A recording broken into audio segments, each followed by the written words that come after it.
Olá, alunos, tudo bem? Na aula de hoje nós vamos falar sobre formulação dos produtos. Quando a gente fala de formulação de produtos, normalmente você está lá na área de P&D, aí vem um ser superior, olha nos seus olhos e fala: quero que você desenvolva um novo produto, né? Pode ser qualquer produto, um requeijão, um pão, um ovo diferente, enfim. E aí você pensa somente, mas eu só sempre passei o requeijão no pão. Ou comeu ali no recheio de um outro produto, de uma torta. E aí você vem, né, com o desafio de criar do zero uma nova formulação. E aí que é a hora da verdade. Não vai ter professor, não vai ter amigo, não vai ter ninguém para te auxiliar de imediato. Porém, não se desespere. A gente vai ver neste momento como fazer a formulação dos produtos. E vamos seguir aí o passo a passo para ter um resultado satisfatório com relação a isso. E aí, o que é muito importante, tá? Na formulação, a gente criar o mais rápido possível o primeiro protótipo. Então, falando de um alimento, a gente vai fazer ali uma receita e chegar na primeira formulação. Para quê? Para a gente ver se ela está nos padrões adequados aí do seu objetivo. Então, quando eu falo sobre formulação de produtos, eu preciso entender que é uma fórmula, né, de algo. Então, é o que foi para chegar naquele resultado. Então, estamos falando de um bolo. Se eu falar, faça um bolo, o que vocês todos sabem que vai no bolo, por exemplo? Farinha de trigo ou de outro tipo de cereal. Vai ovo, vai um líquido, pode ser água, pode ser leite, vai açúcar, enfim. A base vocês têm, mas qual é a quantidade? Então, isso tudo a gente precisa identificar, né, através de algumas etapas. Então, a primeira etapa é definir qual é o seu produto e o que você pretende atender com este produto. Esse é o seu ponto inicial para o desenvolvimento de novos produtos. E aí, depois disso, eu preciso que vocês pensem, né? E identifiquem, elaborem uma lista com os requisitos mínimos de qualidade que você deseja naquele produto. Então, quanto que eu quero que custe, qual que é a cor que eu quero chegar, qual que é o sabor, qual que é a textura, vai ter alguma alegação funcional, ou de saúde, ou nutricional. Então, isso tudo eu preciso já identificar de início. Para quê? Para que eu possa, na hora que eu finalizo meu protótipo, avaliar se ele está atendendo ali esses requisitos mínimos. Depois disso, o que é importante? Eu avaliar dentro da empresa se já existe algum produto, né, que a empresa começou a desenvolver, que ela já fez, deu certo, mas ela não colocou no mercado naquele momento. Então, eu vou avaliar o banco de dados da empresa. Até é muito importante quando a gente fala desse banco de dados, que eu peço para vocês elaborarem o portfólio em grupo, num caderno, né?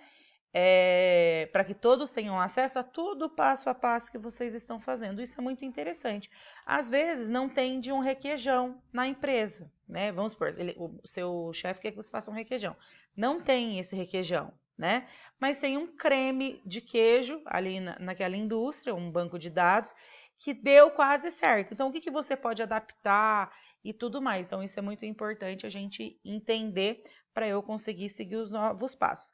Não tem um banco de dados, o que eu vou fazer? Eu vou buscar referências. Aonde que eu posso buscar referências? Posso buscar referências em jornais, livros de receitas, livros de culinária, sites de culinária, livros técnicos, na própria legislação, através dos seus fornecedores, nas redes de contato. Então, em todos esses locais é possível procurar referência para eu desenvolver o meu produto, tá? Mas eu posso olhar? Lógico que pode, se estiver lá disponível para você acessar. Só que o mais importante é não pensar que eu tenho que fazer igual. É uma referência para saber da onde eu parto, da onde eu inicio. E aí a gente vai ter a formulação. Então eu identifiquei a minha receita. Então eu vou ter ali a formulação. O que é formulação? Nada mais é do que os ingredientes que eu vou utilizar e as suas quantidades. E a partir de elaborar essa formulação, eu preciso retirar os excessos. Então, por exemplo, eu estou trabalhando com farinha de trigo, farinha de milho e farinha de mandioca. Qual que é o objetivo da farinha de trigo nesse produto? Qual que é o objetivo da farinha de milho? Qual que é o objetivo da farinha de mandioca? Eu vou retirar tudo aquilo que for excesso. E esse é meu ponto inicial, tá? Outra coisa que é muito importante, quais aditivos que são utilizados nesse tipo de produto? O que a legislação permite, né? E a mesma coisa, eu tenho dois aditivos para fazer com que o produto tenha um odor satisfatório. Por que eu vou usar dois se eu não posso só usar um? E assim por diante. Então, eu vou avaliar os aditivos e utilizar apenas um por objetivo ou por função, tá? Além disso, eu vou identificar vou fazer uma tabela, tá? Então, eu tenho as matérias-primas. Então, eu pego as minhas matérias-primas, eu organizo essas minhas matérias-primas do que tem maior quantidade para o que tem menor quantidade, avalio ingrediente por ingrediente, verifico se na legislação é possível utilizar aqueles ingredientes, tá? Se pode, quanto que é permitido. Tem mais de um ingrediente com o mesmo objetivo, eu retiro. Ah, mas um complementa o outro. Aí você vai ter que fazer testes para avaliar se realmente é necessário. E o custo dessas matérias-primas está adequado? Então, aqui eu vou ter que identificar também os fornecedores, tá? Então, quem vai fornecer, qual que é o valor que cada um dá, o que aquele insumo, aquela matéria-prima vai render, né? Então, assim, eu tenho um produto que o quilo custa R$20, mas ele me rende 200 pãezinhos.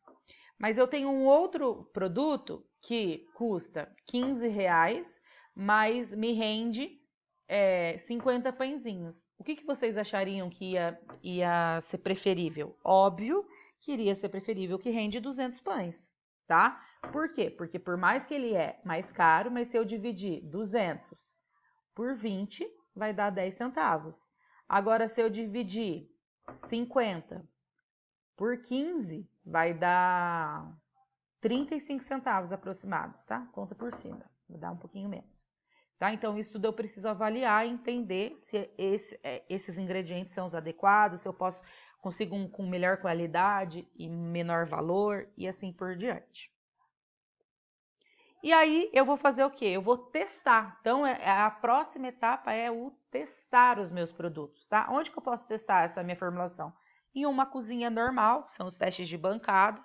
Eu vou ali, faço um bolo, um pão, um produto dentro ali da minha cozinha experimental, tá?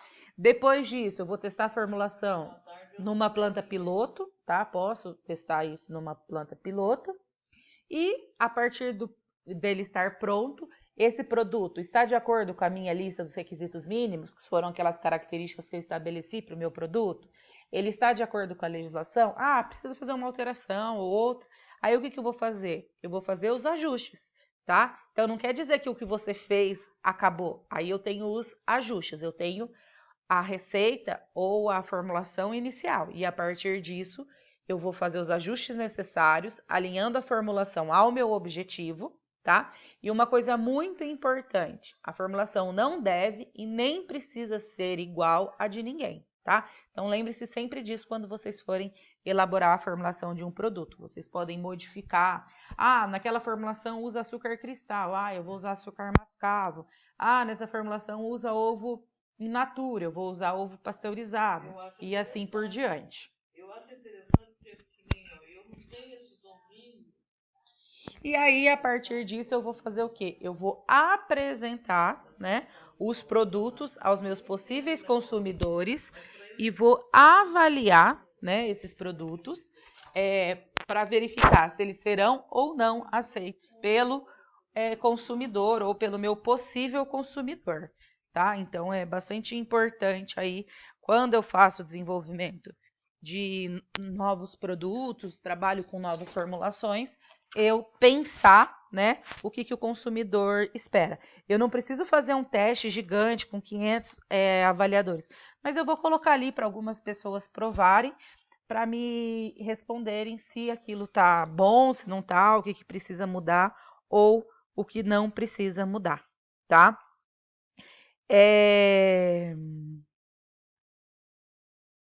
Quando a gente então fala dessa parte de formulação, o que é muito importante entender é que a visão da indústria está mudando ao longo do tempo, tá? Então, muitas pessoas creem, né, que a receita precisa ser guardada a 7 chaves, que ninguém pode ter acesso a ela, que ninguém pode ver, mas ninguém vai fazer igual a de ninguém, né? E que essa receita tem que ser guardada a 7 chaves, que é o grande coração da operação de uma empresa, e etc. Isso talvez seja o caso da nossa querida e amada Coca-Cola. Mas, se a gente for pensar, existe sucesso entre as tubaínas, né? Um refrigerante que antigamente era mais barato, e hoje a gente pode ter aí um valor agregado a esse produto, tá? E que se coloque em competitividade até mesmo com a própria Coca-Cola. Uma fórmula é importante, mas é só isso, uma fórmula. Então, o que é importante quando eu falo dessa fórmula? É que ela não é o segredo do sucesso. Ela não cria relações competitivas com fornecedores e clientes. Ela não ganha em valores quando eu faço produções de escala, tá?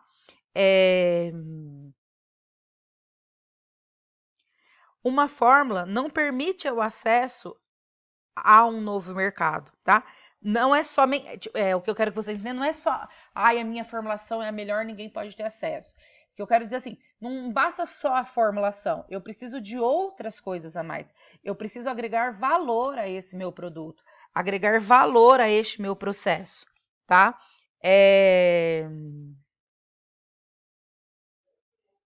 Mesmo uma fórmula inovadora não garante inovação e nem sucesso, tá? Num mundo que beira a saturação na grande maioria das categorias, a inovação vai muito além da formulação.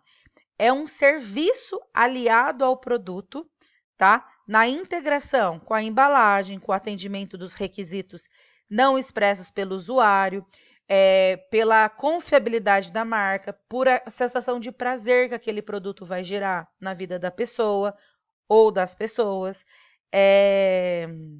E uma coisa muito importante é que a gente tem que pensar que o futuro da indústria está passando pelo abandono completo do segredo, tá?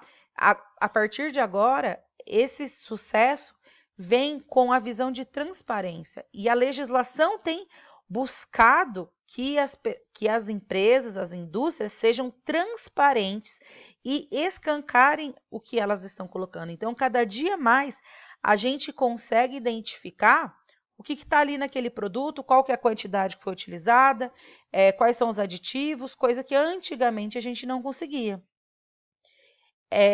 Então, não, eu não. Se vai falar assim, a professora está viajando. Não, eu não estou viajando. Na verdade, é só vocês olharem para a própria formulação de um produto, para a própria embalagem de um produto, que vai estar ali explícito o que está sendo utilizado, quantos por cento que tem ali de carboidrato, de proteína, de lipídio, e aí muitas vezes através disso eu consigo chegar numa formulação próxima do que a indústria está trabalhando, tá? Então, o que é muito importante, tá? É que você precisa de uma formulação. É importante isso. Não estou falando que você não precisa fazer, você precisa de uma formulação. Mas vai lá, cria essa formulação, tira ela do papel, testa outras possíveis combinações, deguste e a chave do segredo para o desenvolvimento dessas formulações é errar o quanto antes, tá? O mais rápido possível, errar e fazer novas correções ali naquele produto, tá? O que muda, né, nesse caso, é que a gente precisa apostar as nossas fichas não na formulação escondida, mas no que aquele produto pode gerar para uma população, tá? Então, você não precisa apenas de uma formulação de alimento.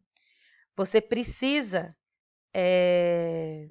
organizar essa formulação, vender o seu produto e chegar no seu consumidor. Deus abençoe